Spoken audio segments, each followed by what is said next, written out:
from ABC News Radio, KMET 1490 in Southern California. This is BizNinja Entrepreneur Radio with your host, Tyler Jorgensen. Welcome out, everybody, to BizNinja Radio. I am Tyler Jorgensen, and I'm super excited today to have Shayna Rattler with us, who is going to teach us some really cool secrets about corporate sponsorship, something I'd never really thought about before. Welcome out to the show, Shayna. Thanks for having me. So you're tuning in all the way from Dallas. We appreciate that. We've got hot and sunny. That's good. It is warming up already for those of us down south, at least. So you run and you started corporateattraction.com. Mm-hmm. I want to take it back a little bit before that. We're going to come back and really dive into that. How did you first get started in entrepreneurship?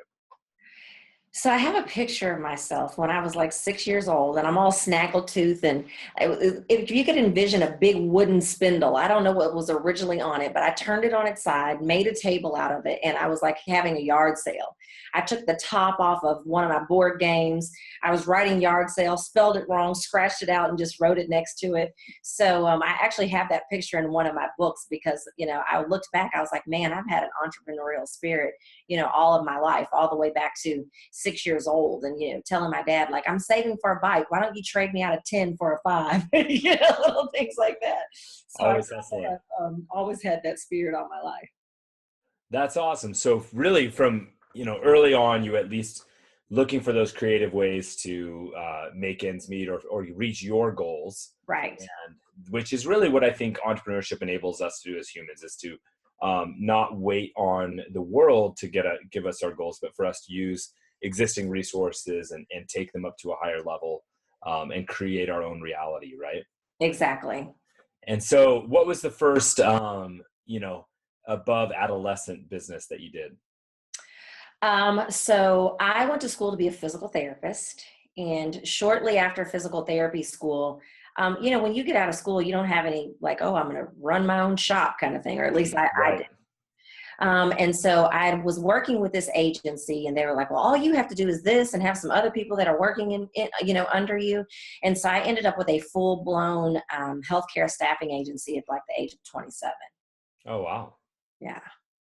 That's interesting. I was actually pre-physical therapy in college as well.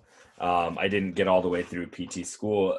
Once I got to chemistry and the stoichiometry problems were longer than my English essays. Yeah. I figured time to go back, focus on business. Yeah. Well, I got a C in chemistry and physics, but hey, C means continue in college. So That's right.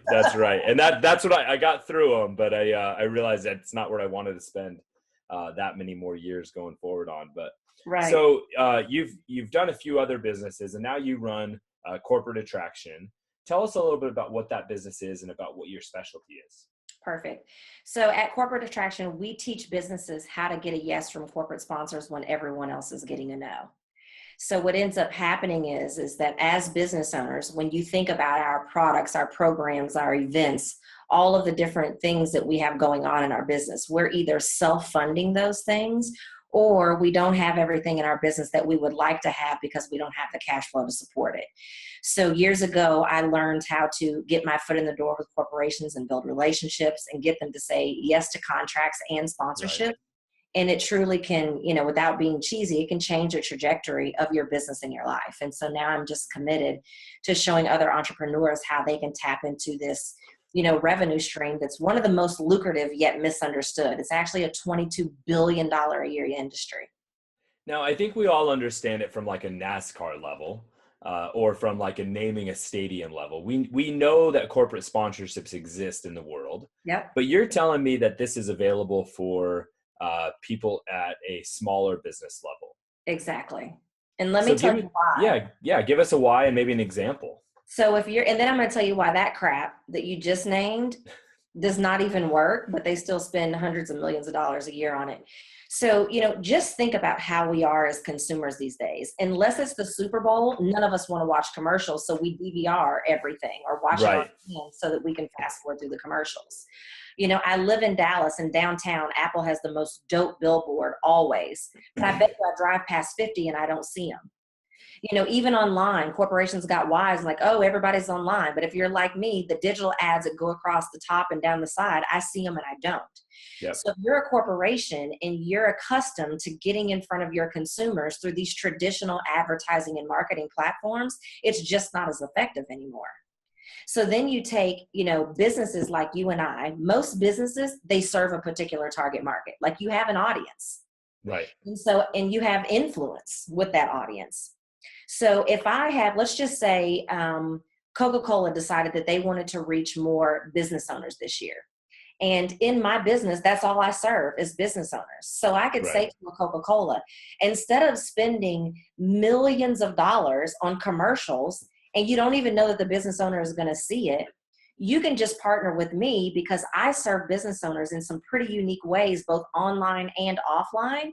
And I can give you access and exposure to the target market that you're looking to reach. And since I already have influence over that market, they're more likely to trust my recommendations and engage with you. Whereas you're accustomed to spending $100 million. I was at my girlfriend's house in Atlanta last week.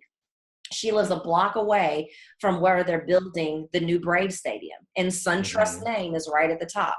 Now, I don't even want to know how many hundreds of millions of dollars that SunTrust paid to get their name on that damn thing, but I can almost guarantee you that if I'm going to watch the Braves play ball, I'm not going, you know what, I should probably move my money to SunTrust because their name's all over this place. Yeah, interesting. So I agree. I think today's one thing that small businesses know is that you only want to put your money places that you can track, right? And that you can use analytics on. And so at least on a smaller sponsorship level, like what you're talking about, they might actually be able to measure that ROI, where on these big spends, they have no idea. They call it just brand awareness, right? They have no idea. Yeah. And so give us an example of a corporate sponsorship that, a small business owner, either that you yourself or that one of your clients has put together. Okay. So I teach what is called a 360-degree activation. And that just looks at what are all of the different ways online and offline that you're already engaging your audience. So most of us, we usually have a website. We have social media. We have products and services. We may even have events, whether they're online and offline. So let's just give a simple example so that we can, keep it clean. Sure. So let's just say in my business, I have a newsletter that goes out every month to my database. I have a Facebook page or a Facebook group that's set up just for my business. And then let's just say I'm going to have a one-day workshop in November. So if Coca-Cola, I pick on them a lot and they know it. So if Coca-Cola was my sponsor for 2017, here's some of the ways that I could give them exposure across those three platforms. In my database, I could say, hey, I'm going to give you year-long recognition in my database, meaning that you can do a couple of different things. You can either have a dedicated email that goes out every so often throughout the year. Perhaps in some of my newsletters, you provide content or calls to action. I can put that in my newsletter. In my social media, not only I can post branded messages and call to actions on your behalf, but let's just say in my Facebook group, we come on live and I allow a representative from your organization to do a content expert driven interview. And then you can engage and take my audience down whatever rabbit hole you want. And then obviously most of us are familiar with event sponsorship. So you're giving them access to however many people are at that workshop. So what I want your listeners to think about is what are all of the different ways that you're already engaging your audience and or your target market. And then I say, if it's legal, it's sponsorable. Just get creative with what are all the different ways that you could give a corporate sponsor access and visibility to those different ways that you're already engaging them. Absolutely. That makes a ton of sense. And I love that concept of 360-degree activation. It's really where all the different touch points that the entrepreneur has and how do you leverage all of those rather than overly segmenting, right? Exactly. Giving someone a broader reach. Right. And you mentioned return on investment. So most of us, when we think about corporate sponsorship as business owners, we think have them sponsor my live event. Well, I don't care how world class your event is, you're only giving them access to the number of people that are at your event. So if you want to not only ask them for more money, but be able to demonstrate that they're going to have a pretty decent return on investment, giving them access to that 360-degree activation that goes beyond your event is just going to make you a lot more attractive. That makes sense. What, so like what kind of dollars are we talking about? Like, is Coca-Cola going to send you, 10 free t-shirts and a 12 pack, or are they talking about some pretty decent sponsorships? So, pricing is very variable depending on how much you're giving them access to. But here's what I'll tell you. If you're not at least asking them for $5,000 or $10,000, they're going to assume you don't know what you're doing. Now, if you're a new brand and you're just getting started off, maybe you don't have a large audience, maybe you don't have a huge track record, or this is your first event, then get them to give you some promotional products so that you can at least leverage their name. Right. Next time, still invite them to come out to the event so they can see how great it is, and maybe they'll cut you a check the next time. But I would say that there's 8 different things that typically we could have on a 360-degree activation. Let's see if I can remember. Okay. Your website, your social media, your online events, your offline events, your speaking, any services that you might be offering, like coaching or consulting, anything like that, your products, your media, your newsletter, and that's 9. So that's awesome. Most business owners probably are already doing at least 3 or 4 of those. So if you can even just use the example that I just gave with the workshop, the social media, and the newsletter, that's a $10,000 investment easily right there. Fascinating. And that's typically for a year agreement is typically what you offer? Typically it's over the course of the year because I'm giving them access to whatever it is that I'm doing throughout the year. But here's where it really gets juicy, Tyler. All right. That's the fulfillment of what we're doing. But now when we consider the marketing of everything that we do to get people in those programs and in that 360-degree activation, that's even more impressions that you can give your corporate sponsor. So for example, let's say we're having a 1-day workshop. We plan on 100 people being at that workshop. Right. Well, if we stuck to just the workshop, that's only 100 impressions. So let's just say, well, what are the marketing activities that we're going to do to even get those 100 butts in those seats? So let's just say we were going to do a webinar or a telesummit. And let's say through the marketing of that telesummit and the people that participate in the telesummit, now 1,000 people have seen that. Right. If you're including your corporate sponsor on that, you're now up to 1,100 impressions. So that when makes you're sense. thinking about what are the different ways that you can give them access and visibility, also think about the marketing for that. And now you can just see how now we can really get up to a high 5-figure or 6-figure opportunity just from one sponsor. Well, and that makes sense. I think if somebody, someone may only have a medium-sized audience, but if they're actively trying to grow that audience, then all of that marketing is impressions and reach, like you were talking about. So have you seen typically people have tried to get 1, or do they typically, try to get 2 or 3 sponsors a year? I say, how much do you need to break even? So look at what you have to pull off for the year and how much is it going to cost you to pull that off. So the amount of sponsorship that you want to ask for at a minimum is to bring you to a break-even point so that every other revenue that you generate in your business is now profitable. I say corporate sponsorships gives you the opportunity to start the year off in the profit zone before you ever sell anything.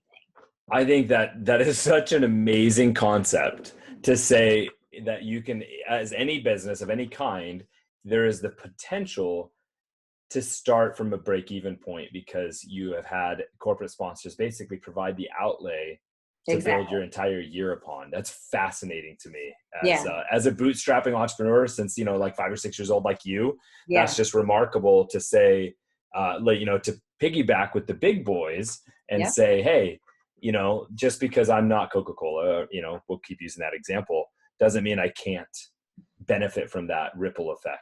Exactly. And then you can just reverse engineer from there. Okay, it's going to cost me $500,000 this year to do everything I want to do.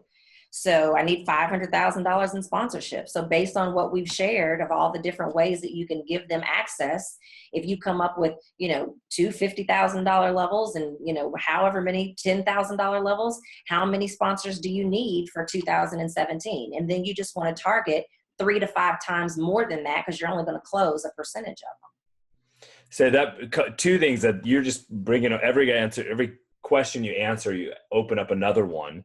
I've done this a while. Yeah, you mentioned a term in one of your emails called brand leverage. Yeah. Is that kind of what you're talking about? What's brand leverage?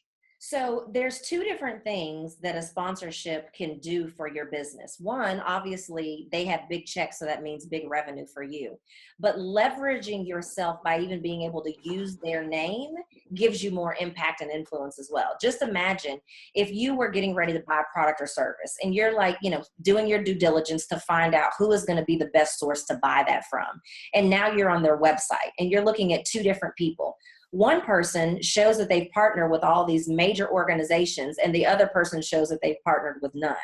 Well, the perception of that is that they're doing something right or better, or else these corporate sponsors would not be partnering with them. So not only does it give you more income, but it gives you more impact and influence as well. Yeah, So it's definitely a credibility indicator, right? Absolutely. Absolutely. It's major credibility. And you're going to sell more of the stuff that you can give access to the sponsors to begin with. So it's just this evolving, snowball that there's just no end to what it can do for you. But you first have to position yourself as sponsorable. There's a lot. I'm not the only person that your audience can come to learn how to land corporate sponsors, but I can tell you that the biggest difference between what I teach and what others teach, others that are in the marketplace, they're focusing on creating a proposal and calling on the sponsors. And while that's part of the process, if you're not focusing on how your brand is positioned to get their attention to begin with, I don't care how amazing your proposal or how effective your script is, it's a moot point if you don't have anybody to talk to. That's true. So you really need to focus on how is your brand positioned? How are you highlighting what you can give them access to? Do you have third-party validation like, media coverage, and have you written books and received awards? Like, what are all those things that you can do to make sure that you're properly positioned in the marketplace to even get a sponsor to pay attention to you, to begin with? Yeah, what's interesting is, to get the corporate sponsors, you got to kind of position some credibility and some validity of what you're doing. And then once you get them, that actually sends back a signal the other direction to your customers that you have credibility. And it's kind of a cycle that you need to build on. And so, I think you're probably like me where you believe that, hey, dream, shoot for the stars and go big. But also sometimes there's probably some intelligence to kind of building up sponsor levels and growing it and showing proof and then, approaching more. Or am I wrong? Should you just go big right out the gate? I say win on your level. So, let me just give you 3 things that you can say, okay, I can determine whether or not I'm sponsorable or not. 1, do you have a clear defined target market? First of all, if I take my sponsorship hat off and I just put my branding and marketing hat on and we just have a marketing one-on-one conversation, right, your business a heck of a lot harder if you think your products and services are for anyone or everyone. Sure. Your vanilla has to be your marketing has to be so bland and vanilla that nobody knows whether you're for them or not.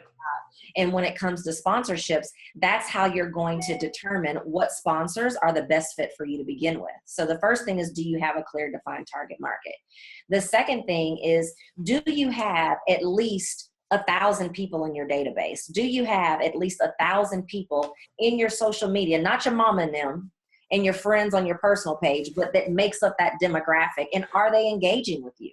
Are they sharing your stuff? Are they commenting? Right. Are they participating in contests? Because if they're not engaging with you, you can't show the corporate sponsor that they're going to engage with them. And then third, do you have at least 3 to 4 different ways that you're engaging that target market that you can give them access and exposure to?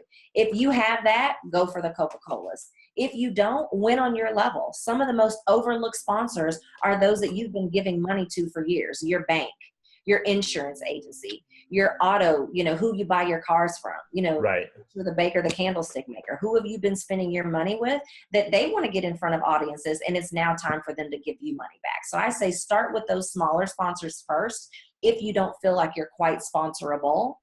As you're building those things, now you can still leverage. Let's just say you have a local State Farm. It's still a corporation.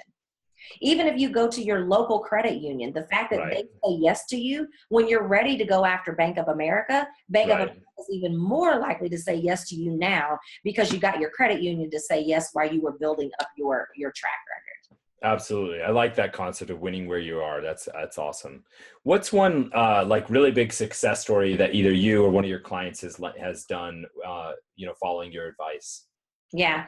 So I have a client that had a very unique, I don't know if you're a NASCAR fan or not, but Little bit. you understand Not die hard. the field, right? Yes. So on the infield, before the average Joes like myself show up to watch the race, there's some very high-end hospitality events that take place Yes. on the infield.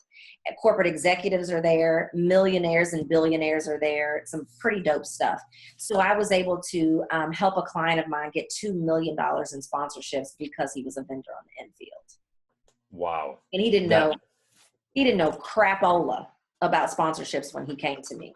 So he just happened to be talking to someone who knew me and said, dude, do you realize how sponsorable of an opportunity that is, that you have access to an affluent audience? And he was like, no, I just wanted to sell my cakes. You know? Well, I think that probably helped him start the year in the black. So that's a pretty impressive sponsorship. That's awesome. But I don't want people to think that that has to be their opportunity. I would say No, most absolutely. of the clients that work with me are probably like you and I. They're people that are, they've been in business, 3 to 5 years. They have a pretty good following, and they may have thought about corporate sponsorship before. They haven't, but now that they're aware of it, they can see how they can make this work for them. Absolutely. So when is the, other than now, because now is always the best time, when's the best time of year to go after sponsorships? Great question. So about 85% of corporations are on a calendar year for their budget, meaning that they begin spending in January, but they end spending in December. Mm-hmm. So they begin the planning period for that in Q4 of the preceding year, of the previous year.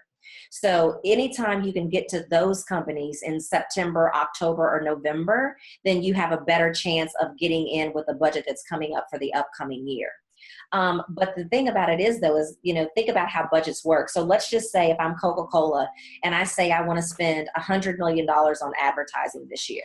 Right. And even though I've decided where I was going to spend it in September or October, all of that doesn't ultimately end up getting spent. And so as I get towards the end of the year, now I've got to get rid of this money, because guess what happens? The CFOs, if I don't spend the money that was allocated, they're going to question why they should give me as much or more in the next year.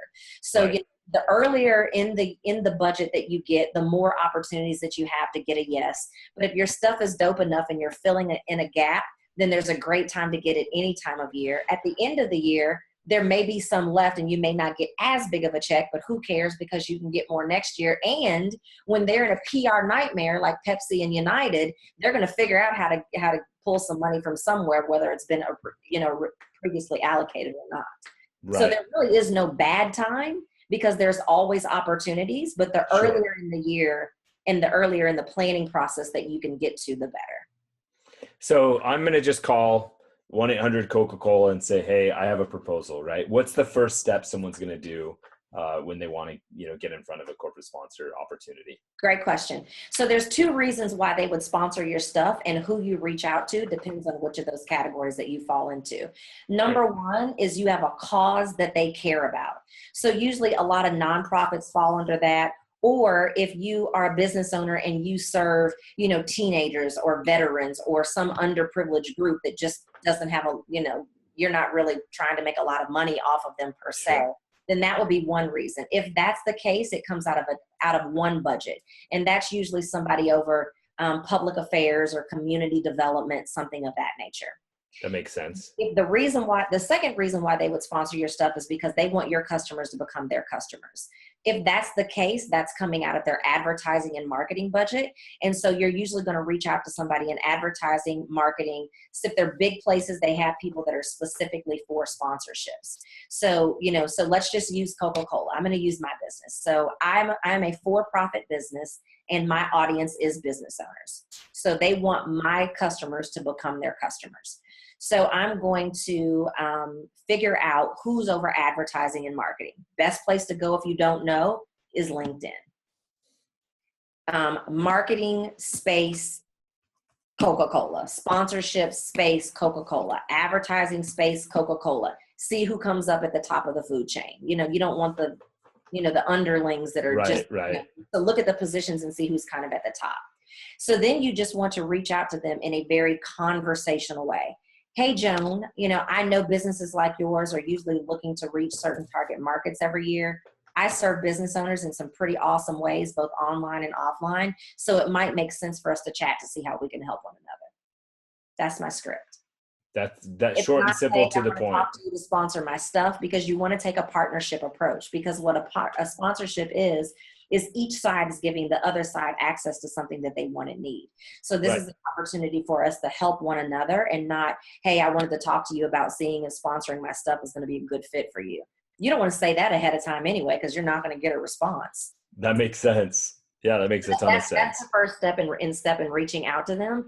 And then from there, it's really just having a conversation. There's no real script after that point. It's really just having a conversation, finding out what goals and objectives they have this year. What do they already have planned for meeting those goals, and showing how partnering with me is going to give them opportunities to reach those goals in ways that they're probably not already exploring.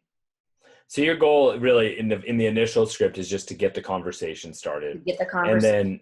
And then once you're able to talk with someone, say, find out what their goals and objectives are, and then present how you can help them align with those goals, right? Exactly. You tie your offer to show partnering with my opportunity is filling a gap to either help you reach a target market that you may not reach otherwise, or in ways that you may not be otherwise, and I already have influence over them. So you have the opportunity to engage with my audience and actually influence their buying decision in a way that some of your other avenues may not be able to provide you. Awesome. That's my script. Everybody wants I love it. Oh, give me a script. That's my script. It's a good script. Where you've got some secrets out there, where if someone wanted to get kind of your secret tips and more info, where would they go? Awesome. So I have an ebook, and it's called The Top 50 Insider Secrets for Landing Corporate Sponsors. So there's tips in there of how you get their attention. There's tips in there of how you contact them, and there's tips in there of what you can offer them as well. So they can go to corporateattraction.com/secrets, corporateattraction.com/secrets, and they will get that free ebook. That is really cool. What I like to, I hope everyone goes and downloads that. Obviously, if you're listening on the radio show, you've got to write it down and do it yourself. But if you're on YouTube or Facebook or any of our other platforms, I'll put the link here just below in the comments. So make sure to click there. But I like to ask all of my guests over the last 4 years, what one kind of personal question. It's not too crazy, but to me, business is about creating the life we want. Yeah. And so a lot of us create like bucket lists to kind of help us remember that there's those big things. What's one big item on your bucket list that you want to accomplish in the next 12 months? In the next 12 months. Well, if it's longer than that, you're not really going to thinking about it, right? No, you gotta sure. Live now. Biggest bucket list. God, I've done a lot of stuff. Like I've done everything already. I know, like I've skydived, I've already done a lot of things. One of my bucket list items, I turned 40 in December, and I've always wanted to go on an African safari. And I don't want to just ride in the Jeep. Like I want to get out and walk with the lions and the tigers and the bears, oh my. And so I plan to get a group of friends together. Now, they're probably not going to be as brave as I would be. So I'll probably be out there with the guy by myself. But I want to get a group of my friends together and go to Africa for my 40th birthday. Awesome. I lived in Africa for a little while. It's an amazing place. You will come back totally a different person. Yeah. And it's just absolutely amazing. What I'll also do, I have a friend who puts together really unique and amazing events. I'll make sure to connect you with her. Oh yeah. But, yeah, that's awesome. You'll love it. I hope you do that in the next 12 months. Okay. I will. I'm planning to do it in December. Awesome. It's a great time to go. So thank you so much for coming out. It's been an absolute pleasure visiting with you and learning more about corporate attraction and how, business owners can start the year in the black. That's just a remarkable concept for me. And so we really appreciate you, Shayna, coming out onto BizNinja Radio. And thank you for everyone listening out there on the internet or the radio or wherever you're tuning in. Now go out and do something. Thank you for listening to BizNinja Entrepreneur Radio with Tyler Jorgensen. Please make sure to subscribe so you're first to hear new interviews and episodes. If you found this podcast to be valuable, please share it with a friend. Don't forget to visit our online dojo at bizninja.com to claim your reward for listening to the show.